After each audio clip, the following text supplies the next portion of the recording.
Thank you, David. And now we'll bring to the microphone Lieutenant Colonel Robert Bowman.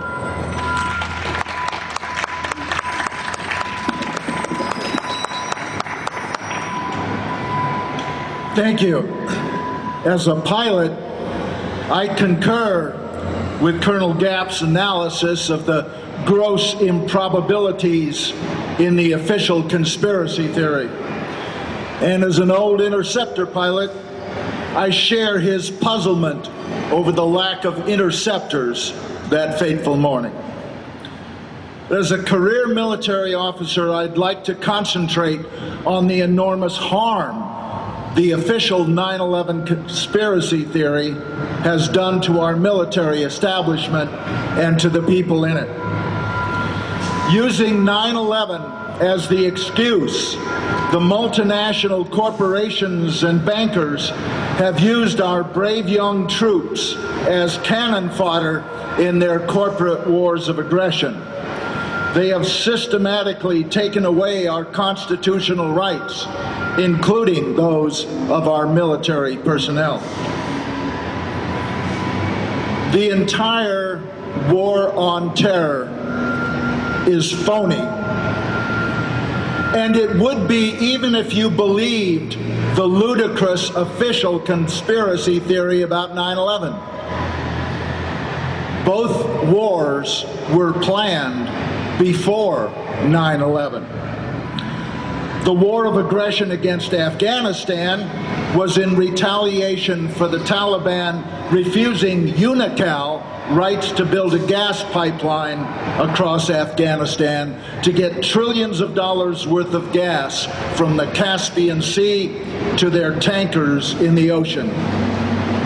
The military leadership knew it had nothing to do with the Taliban harboring Osama bin Laden. The Taliban had offered to give us Osama for trial, but the Bush administration ignored the offer for two reasons. One, they had no evidence against Osama, and according to the FBI, still don't. And two, the war had already been planned in detail to secure that gas pipeline. The war against Iraq was outlined in the PNAC document, Rebuilding America's Defenses, published before George W. Bush even became president. Its purpose was to provide a military staging base from which to control the entire Middle East and its tens of trillions of dollars worth of oil and gas. Now, the authors of that document admitted in it that the American people would never go along with their plans unless there was a catalyzing event like a new Pearl Harbor, unquote. Well, 9/11 provided that event. Yet they were unable to tie Iraq to 9/11, no matter how hard they tried. So they came up with a new excuse, WMD, weapons of mass destruction. It is here that we in the military saw through their charade.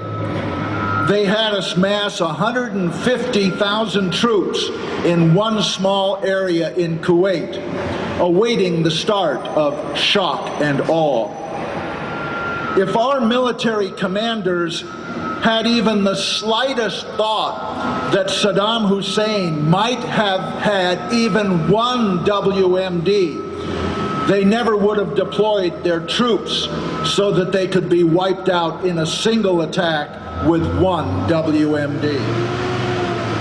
The truth is that our government knew there were no WMD in Iraq. Our people in the military were put in a horrible position. Either sacrifice their career and their freedom by refusing orders, or knowingly participate in a war of aggression against their oath of office and the Nuremberg principles enshrined in the Uniform Code of Military Justice. So we have two corporate wars of aggression, wars in which we are making the same mistake as in my war, Vietnam.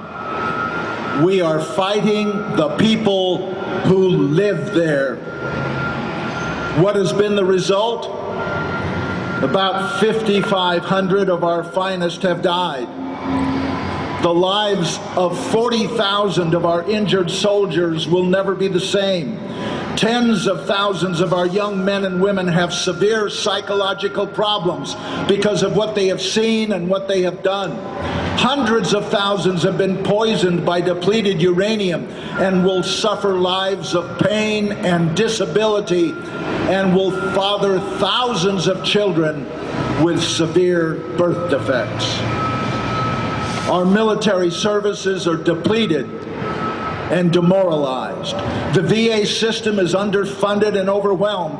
The National Guard and Reserves have been subjected to tour after tour, disrupting lives for even the lucky ones who return unscathed. Jobs have been lost, homes have been foreclosed, marriages have been destroyed, children